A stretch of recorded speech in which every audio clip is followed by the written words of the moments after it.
नमस्कार, स्वागत है आपका हमारी खास मुहिम शेयर बाजार सबका अधिकार में। और बहुत बहुत शुक्रिया आप सभी दर्शकों का, क्योंकि भर भर के आपके सवाल हमारे पास आ रहे हैं और हमारे पास समय कम पड़ जाता है, लेकिन आपकी जो सवालों की झड़ी है उसमें कमी नहीं आती।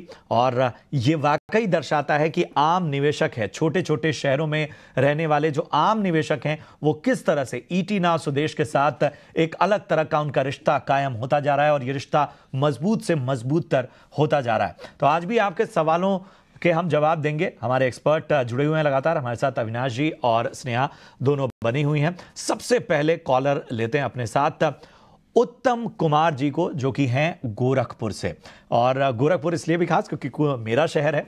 उत्तम जी, गुड मॉर्निंग। बताइए गोरखपुर की सुबह कैसी है और मेरे शहर को जरा सलाम कहिएगा मेरा। बताइए क्या जानना चाहते हैं।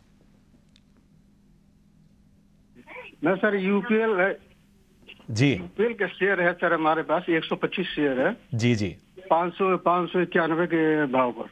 ठीक है। क्या यूपीएल करना चाहिए जी? ठीक है। कोई नजरिया आपका, कब तक रुक सकते हैं? मैं साल भर रुक सकता हूं सर। साल भर का नजरिया आपके पास है। अविनाश जी, आपसे ही इस पर राय लेंगे। 591 की हालांकि इनकी खरीद है। यूपीएल पे बहुत सारे सवाल पहले भी आए हुए हैं। आज हम देख रहे हैं कि 1.25% की तेजी यहां पर बनी हुई है। क्या इनको राय होगी एक साल का अगर नजरिया देखें यूपीएल पे? लग रहा है कि यूपीएल इनको पकड़ना चाहिए। देखिए, ये इंडिया की सबसे बड़ी एग्रोकेमिकल कंपनी है। लैटिन अमेरिका, यूरोप जैसे देशों में भी इनका काफी बड़ा कारोबार है और पिछले साल यूपीएल के लिए नहीं बट पूरे एग्रोकेमिकल सेक्टर के लिए खराब था। आप कोई भी एग्रोकेमिकल कंपनी देखिए तो वहां पे नंबर्स खराब आए थे। एक कारण ये था कि इंडस्ट्री में बहुत प्राइसिंग कट आ गई थी, ओवर सप्लाई हो चुका था। लेकिन हमको लग रहा है जो आने वाला साल है, दैट इज जो नया सीजन चालू हो जाएगा, जो अक्टूबर से मार्च तक चलता है, क्योंकि फर्स्ट हाफ नॉर्मली और सेकंड हाफ में अगर हम देखें तो फर्स्ट हाफ एग्रोकेमिकल कंपनीज के लिए काफी अच्छा रहता है। तो उस पॉइंट ऑफ व्यू से मुझे लग रहा है कि यूपीएल बाउंस बैक जरूर करेगा। उन्होंने जो एक्विजिशंस भी किए हैं, उनका बिजनेस लैटिन अमेरिका, यूरोप से तो अच्छा चल ही रहा है। नंबर्स थोड़े से उम्मीद से खराब जरूर आए थे, लेकिन मुझे लगता है कि जो भी भाव अभी हम देख रहे हैं, मेरे ख्याल से मार्केट ने पूरी तरह से नेगेटिव जो डेवलपमेंट्स है वो प्राइस में फैक्टर्ड इन किया है। तो इनके लिए मैं यही कहूंगा कि कम से कम 12-15 महीने का व्यू लेके यहाँ पे निवेशित रहिए, लॉस में पोजीशन मत काटिए। इसमें जरूर इनको इनकी कॉस्ट प्राइस मिलेगी, अच्छा मुनाफा मिलेगा, पर टाइम थोड़ा यहाँ पे देना जरूरी है, क्योंकि अगले साल के नंबर्स मुझे लगता है अच्छे आएंगे। इस साल दैट इज मार्च 24 तो ऑलरेडी डिस्काउंट हो चुका है, बट मार्च 25 का जो परफॉर्मेंस आएगा हमको लग रहा है अच्छा आएगा और उससे अच्छी बाउंस आपको स्टॉक में देखने को मिलेगी। तो होल्ड करने की राय रहेगी। तो आपको उत्तम जी होल्ड करने की सलाह। आपने एक साल का नजरिया रखा है, 6 महीने और इसमें जोड़ दीजिए 1.5 महीने के नजरिए से रखिए यहाँ पे, और अगले जो इसके रिजल्ट्स होंगे वो आपको बेहतर संकेत दे सकते हैं अविनाश जी की राय में। चलिए अगले कॉलर को जोड़ते हैं। अशोक कुमार हमारे साथ इस वक्त जुड़े हैं। अशोक जी नमस्कार, कहाँ से बात कर रहे हैं? सर मैं बिहार छपरा से बात कर रहा हूँ। अरे वाह, पूछिए क्या जानना चाहते हैं? सर अल्किल अमाइन पर मैं पूछना चाहता हूँ। हाँ, तो 3216 पर 10 शेयर है, उसका क्या करना है? बहुत लॉस में है। बहुत बहुत ऊपरी लेवल पे आपने ये स्टॉक ले लिया है। चलिए स्नेहा जी, अल्काइल अमाइंस पे ज़रा राय दीजिए। 3216 की खरीद है, हालांकि आज हम तेज़ी देख रहे हैं, फिलहाल 1900 के ऊपर ये स्टॉक जी। अगर आप ये काउंटर देखें तो मुझे लगता है करके कि यहाँ से थोड़ा और प्रेशर में आ सकता है। अगर आप इसका मंथली चार्ट देखें तो मुझे लग रहा है करके कि 1750 1760 ये जोन एक सपोर्ट जोन है इसके लिए, और बहुत ही इंपॉर्टेंट सपोर्ट जोन है। मुझे लग रहा है यहाँ पे इसका एक स्ट्रिक्ट स्टॉप लॉस लगा के आपको बने रहना चाहिए। ओवरऑल प्रेशर जरूर है, बट आपने ऑलरेडी इतना होल्ड किया है तो आई वुड से करके कि थोड़ा सा और वेट करें। ये जो लेवल्स मैं आपको बता रही हूँ उसका एक स्ट्रिक्ट स्टॉप लॉस लगा के होल्ड करें। अगर इसमें मूव आता है और आप देखने करके कि एटलीस्ट ये पर्टिकुलर काउंटर आपको 2050 ये लेवल्स के ऊपर जाते हुए दिखता है कभी भी, तो ओवरऑल थोड़ा चार्ट स्ट्रक्चर इसका बेटर हो सकता है और फिर इसमें एक मोमेंटम भी आ जाएगा। तो अभी के लिए मेरा मानना है एक स्ट्रिक्ट स्टॉप लॉस लगा के होल्ड करें। अपसाइड में जो लेवल है आपको वॉच करना है वो 2050 रहेगी। ठीक है, तो फिलहाल थोड़ा आपको होल्ड करने की सलाह है। बहुत बेहतर संकेत तो नहीं है, लेकिन एक बेहतर रणनीति आपके सामने स्नेहा जी ने रखी। चलिए अगले दर्शक को जोड़ते हैं। रोहित सिंह हमारे साथ इस वक्त हैं। रोहित गुड मॉर्निंग, कहाँ से बात कर रहे हैं आप? Good morning sir, Balrampur Uttar Pradesh से बात कर रहे हैं सर। अरे वाह, थोड़ा आज यूपी के दर्शक बहुत जुड़ रहे हैं और सब लोग ये कह रहे हैं कि थोड़ी ठंड फिर से वापस आ गई है, ऐसा है क्या? यस सर, थोड़ा सा बादल की वजह से हल्की हवा भी चल रही है तो थोड़ा सा ठंड वापस आया है हल्का फुल्का। चलिए, और बाकी होली की तैयारी कैसी चल रही है? बस बढ़िया सर, हो बिल्कुल रेडी है तैयारी। अभी से ही लोग होली खेलना शुरू कर दिए थोड़ा थोड़ा। जी हाँ, यूपी और बिहार की होली अपने आप में मशहूर है। चलिए पूछिए, क्या जानना चाहते हैं आप? जी, मेरे आईओसी के शेयर हैं 137 शेयर हैं। ठीक है। मेरा नजरिया का है, तो मैं ये जानना चाहता था कि इसमें और ये बाइंग ऑप्शन है और भी ऐड करना चाहता हूं मैं उसमें। अच्छा, नजरिया आपने कितना बताया, साल भर का है आपका? 5 साल, कम से कम 5 साल। चलिए, तो लॉन्ग टर्म निवेशक हैं, धैर्य रखा हुआ है। और बधाई आपको इसलिए भी क्योंकि आपने बहुत अच्छे लेवल पे स्टॉक में एंट्री की है, क्वालिटी स्टॉक्स तो है ही, और आज हम ऑयल मार्केटिंग कंपनियों में एक ज़बरदस्त उछाल देख रहे हैं। अविनाश जी, एक तो इनका सवाल ये है कि एक 4-5 साल का इनका नजरिया है, तो उस लिहाज से भी बताइए। दूसरा, वो कुछ और क्वांटिटी भी ऐड कर सकते हैं, तो क्या कोई ऐसा लेवल है जहां पर एंट्री की जा सकती है? क्वालिटी स्टॉक्स तो है ये। नहीं, मेरे ख्याल से देखिए आईओसी डेफिनेटली एक अच्छा विकल्प है ऑयल मार्केटिंग कंपनीज में। और जिस प्रकार का ट्रेंड हमको ऑयल के प्राइस में कल देखने को मिला था, इसी कारण से आज स्टॉक में थोड़ी तेजी देखने को मिली है। देखिए, क्रूड प्राइस अगर कंट्रोलेबल रहता है तो मेरे ख्याल से आपको कहीं ना कहीं इसका एक अच्छा पॉजिटिव मल्टीप्लायर इम्पैक्ट आईओसी और दूसरे ऑयल मार्केटिंग कंपनीज में देखने को मिलेगा। तो नजरिया कम से कम साल 1.5 साल का रखिए। हालांकि इनका लॉन्ग टर्म व्यू है, बट मैं इनको यही कहूंगा कि ऐसी कंपनीज में आपको क्रूड का प्राइस रेगुलरली मॉनिटर करना पड़ता है, क्योंकि यहाँ पे अगर कुछ 19-20 हो गया तो शेयर में ऊपर नीचे मूवमेंट वोलेटाइल हो सकता है। तो अभी फिलहाल के लिए तो ये होल्ड करे। मुझे लग रहा है कि करीबन 190-195 का टारगेट प्राइस पॉसिबल लग रहा है अगर नजरिया साल 1.5 साल का है। और निचले लेवल पे मुझे लग रहा है कि 140-45 में अगर ये स्टॉक उनको मिलता है तो खरीदने के मौके बने। तो ये नजरिया आपके लिए एक विस्तृत नजरिया आईओसी पर आता हुआ अविनाश जी की तरफ से। बढ़ते हैं आगे, अगले दर्शक का सवाल लेते हैं जिन्होंने व्हाट्सएप के जरिए हमें सवाल पूछा है। अतुल हैं कांदीवली मुंबई से, और इनका सवाल एनबीसीसी पे है। लॉन्ग टर्म नजरिया चाहते हैं, लगभग 49 रुपए की इनकी बाइंग प्राइस है एनबीसीसी में। अच्छे लेवल पे एंट्री है और इनके भाव से डबल के ऊपर ये स्टॉक इस वक्त नजर आ रहा है। चलिए स्नेहा जी बताइए, एनबीसीसी में क्या करना चाहिए? 49 रुपए की खरीदारी। अगर आप ये काउंटर देखें तो काफी स्ट्रॉन्ग अपमूव आई थी, उसके बाद एक अच्छी खासी प्रॉफिट टेकिंग भी आई है। हायर लेवल से 170 तक ये स्टॉक गया था।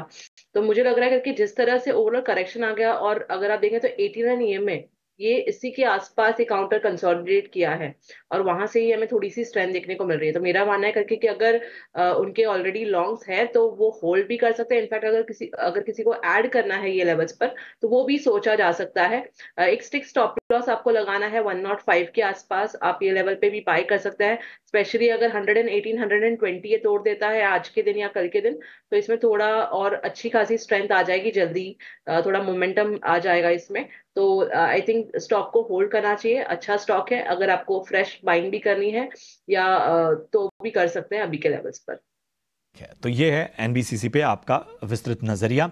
बढ़ते हैं आगे, यूट्यूब से भी लगातार सवाल आ रहे हैं, तो उन सवालों को भी जरा शामिल करते हैं। अमरिंदर ढिल्लन है और इनके 3 स्टॉक्स पे सवाल हम ले पाएंगे। वैसे तो उन्होंने अच्छी खासी लिस्ट दी है, लेकिन 3 स्टॉक्स को हम जरा चर्चा में ले आते हैं। पहला है आईओएल केमिकल्स, जो कि इन्होंने 404 के भाव पे खरीदा हुआ है। दूसरा टाटा पावर 390 के भाव पे, और हिंद कॉपर इन्होंने खरीदा है 244 के भाव पे। अविनाश जी बताइए, क्या राय होगी अमरिंदर जी को? आईओसी केमिकल है, इसके अलावा माफ कीजिएगा आईओएल केमिकल्स है, और इसके अलावा टाटा पावर और हिंद कॉपर। लेवल्स मैंने आपके सामने रखे। मेरे ख्याल से देखिए, अगर हम पहले हिंदुस्तान कॉपर की बात करें तो अभी ऑफलेट रिपोर्ट्स आ रहे हैं कि कॉपर के प्राइसेस अभी वापस नए हाई टच कर रहे हैं। तो इसका सीधा इम्पैक्ट पहले तो हिंदुस्तान कॉपर के प्रॉफिटेबिलिटी पे आएगा, क्योंकि कंट्री का सबसे बड़ा कॉपर मैन्युफैक्चरर है। मुझे लग रहा है कंपनी की कर्जा और बैलेंस शीट भी बहुत अच्छी है, ऑलमोस्ट डेट फ्री कंपनी है। तो उस पॉइंट ऑफ व्यू से हिंदुस्तान कॉपर में आने वाले 6 से 12 महीने इनके लिए बहुत अच्छे रहेंगे। तो यहाँ पे होल्ड करने की राय। आईओएल केमिकल्स की बात करें तो देखिए ये कंट्री का सबसे बड़ा इबोप्रोफेन का मैन्युफैक्चर है। इबोप्रोफेन बहुत ही एक वेल नोन बल्क ड्रग है जो ये नॉट ओनली इंडिया लेकिन यूएस में भी एक्सपोर्ट करते हैं। तो यहाँ पे भी मुझे लग रहा है कि निवेश कंटिन्यू करना चाहिए क्योंकि कंपनी अभी फॉर्मुलेशंस में और वैल्यू एडेड स्पेशलिटी केमिकल में एंटर कर रही है, तो इसका थोड़ा सा बहुत बेनिफिट आपको अगले साल देखने को मिलेगा। ये भी कंपनी मुझे लगता है कि कम से कम 450 का एक नियर टर्म का फेयर वैल्यू बन सकता है। तो अच्छी कंपनी है, कंपनी ने अपना कर्जा भी काफी कम किया है। और प्रशांत जी, तीसरा स्टॉक कौन सा था, if you can tell me? Stock है टाटा पावर। ठीक है, टाटा पावर में मुझे लगता है कि इनका निवेश 344-45 रुपए में, अभी 390 चल रहा है।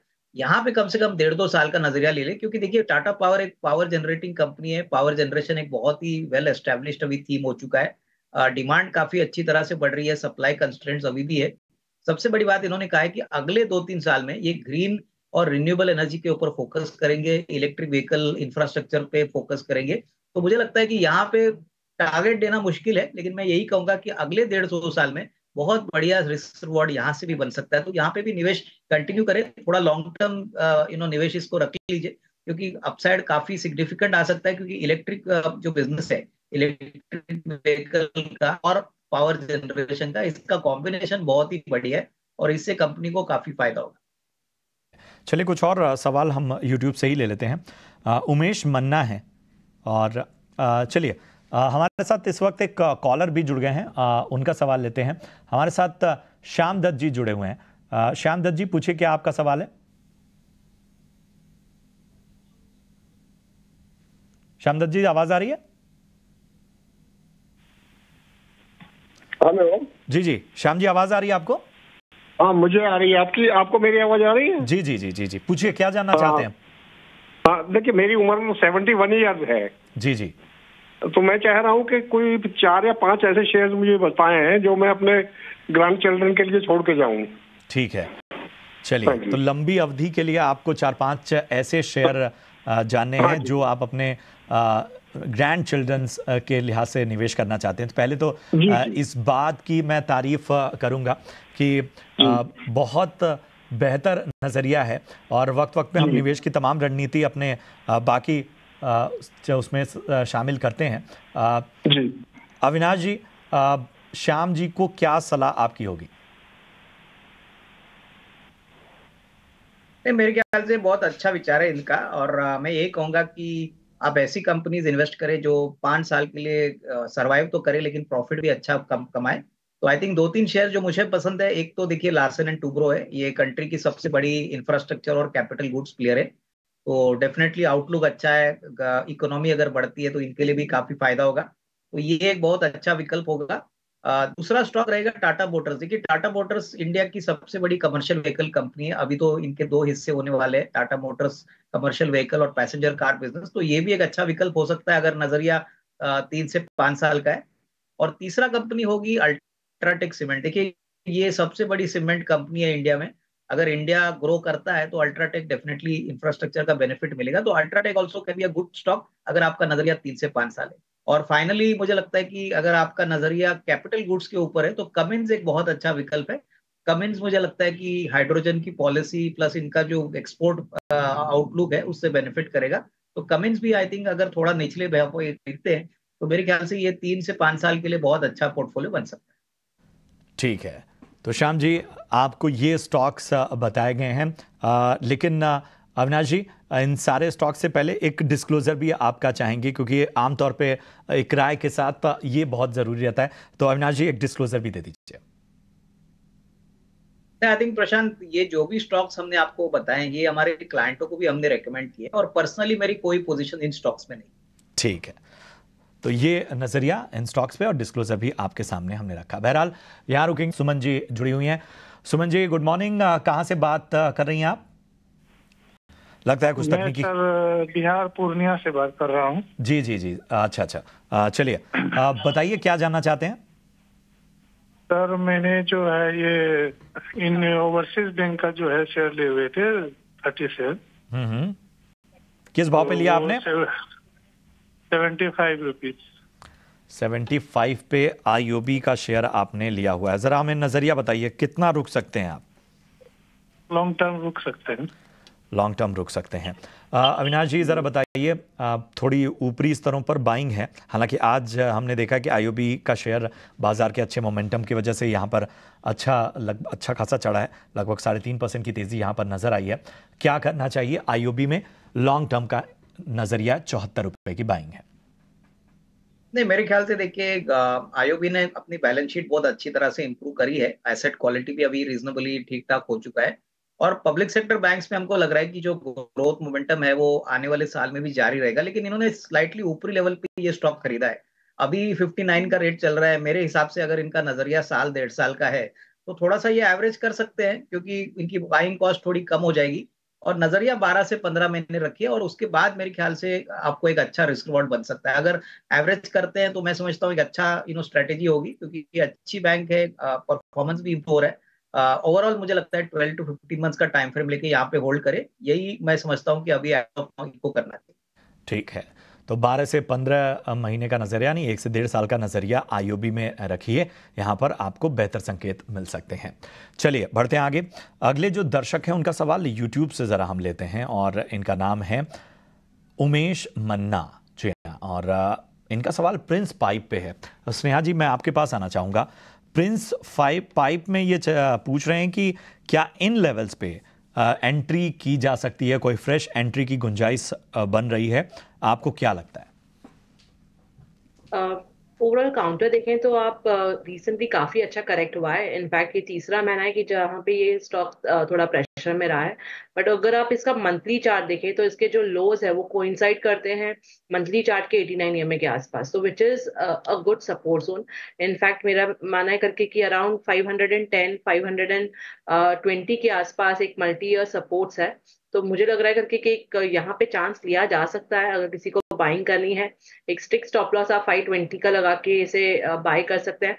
अपसाइड में जब भी काउंटर अपसाइड में आपको एटलीस्ट यहाँ से 555 560 ये लेवल्स निकालते हुए मिलता है, तो पॉसिबिलिटी है कि अच्छी मूव आए, और अगर तेजी आती है तो पॉसिबिलिटी है करके कि 600 तक के भी लेवल्स देखने को मिल सकते हैं। तो करंट लेवल्स पे अगर किसी को लॉन्ग करना है तो 520 का एक स्टिक स्टॉप लॉस लगा के आप बाय कर सकते हैं। ठीक है, तो ये नज़रिया प्रिंस पाइप पे, और आज खबरों की वजह से भी यहाँ पर तेज़ी नज़र आ रही है। तो उमेश, उम्मीद करते हैं कि आपको आपके सवाल का जवाब मिल गया हो। चलिए कुछ और सवाल जो हैं यूट्यूब से लेते हैं।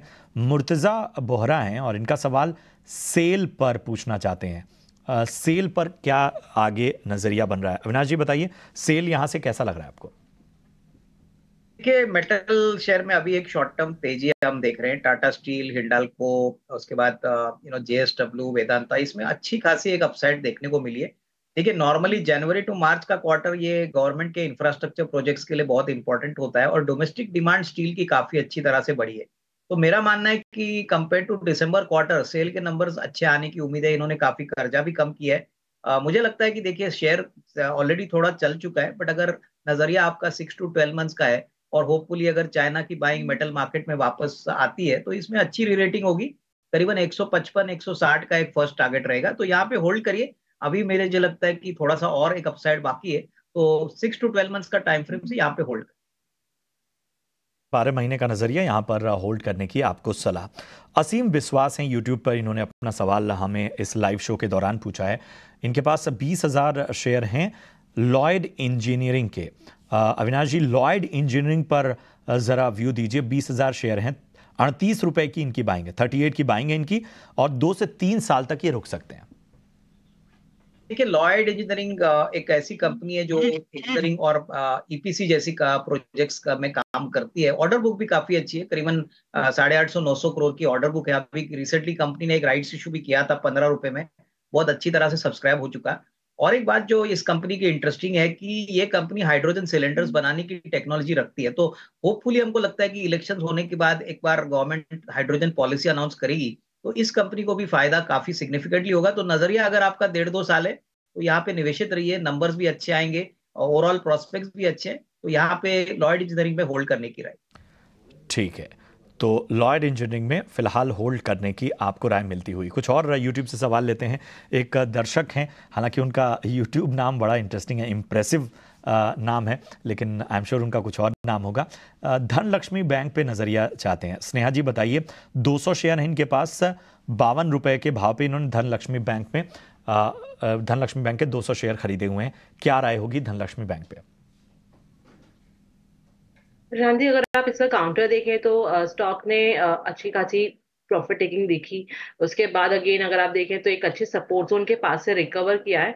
बट ओवरऑल मुझे लग रहा है करके कि यहाँ पर इट इज इम्पोर्टेंट करके कि एटलीस्ट ये 45 के ऊपर जाए। अगर 45-46 के ऊपर सरपास कर देता है ये जोन, क्योंकि एक स्ट्रॉन्ग रेजिस्टेंस है वहां पे, तो मेरा मानना है कि यहाँ पे एक थोड़ा ओवरऑल चार्ट स्ट्रक्चर ठीक हो जाएगा और स्पेशली 50 के ऊपर भी निकल जाता है काउंटर, तो इसमें आप देखेंगे करके कि काफी अच्छा मूव आ सकता है अपसाइड में। तो अभी के लिए मेरा मानना है कि एक सपोर्ट है अराउंड 38-39 के आसपास, अपसाइड में एक रेजिस्टेंस है, स्ट्रॉन्ग रेजिस्टेंस अराउंड 50। सो ये एक रेंज है, तो ये रेंज के अंदर ही काफी समय मेरे ख्याल से ट्रेड करेगा। तो अगर किसी के पास अगर लॉन्ग है तो आई वुड से करके कि जब तक वो 38 के ऊपर 39 के ऊपर ट्रेड कर रहा है तो आप इसे होल्ड कर सकते हैं। 89 EMA का सपोर्ट है। ओवरऑल पिछले काफी समय ये स्टॉक वही लेवल से रिकवर किया है, तो आई थिंक एक स्ट्रिक्ट स्टॉप लॉस आप 38 का लगा के इसे होल्ड करें। एक और दर्शक का फटाफट से सवाल ले लेते हैं। काकू सिंह है और अनंत राज पे लगातार सवाल पूछ रहे हैं। हालांकि काकू जी, इससे पहले भी अनंत राज पे कल भी हमने आपका सवाल शामिल किया था शाम के शो में, लेकिन शायद आपने मिस किया होगा। लेकिन अविनाश जी से वो राय जानना चाहते हैं, अनंत राज में क्या व्यू बन रहा है?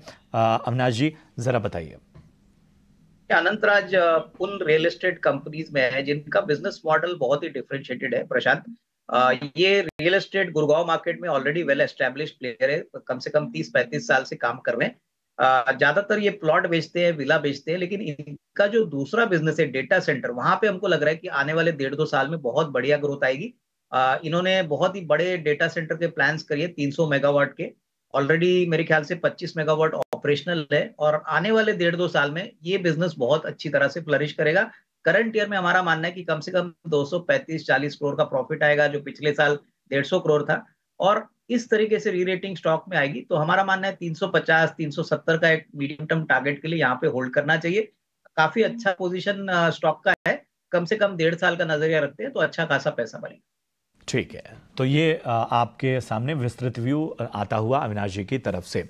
चलिए, इस शो में फिलहाल इतना ही, हम इतने ही सवालों को शामिल कर पाएंगे, लेकिन आप अपने सवाल पोस्ट करते रहिए, हम आगे के शोज में भी उन्हें शामिल करेंगे। फिलहाल अविनाश जी और स्नेहा जी, आप दोनों का बहुत बहुत शुक्रिया शो में जुड़ने के लिए। मुझे और मेरी पूरी टीम को दीजिए इजाजत। आप देखते रहिए ET Now स्वदेश। नमस्कार।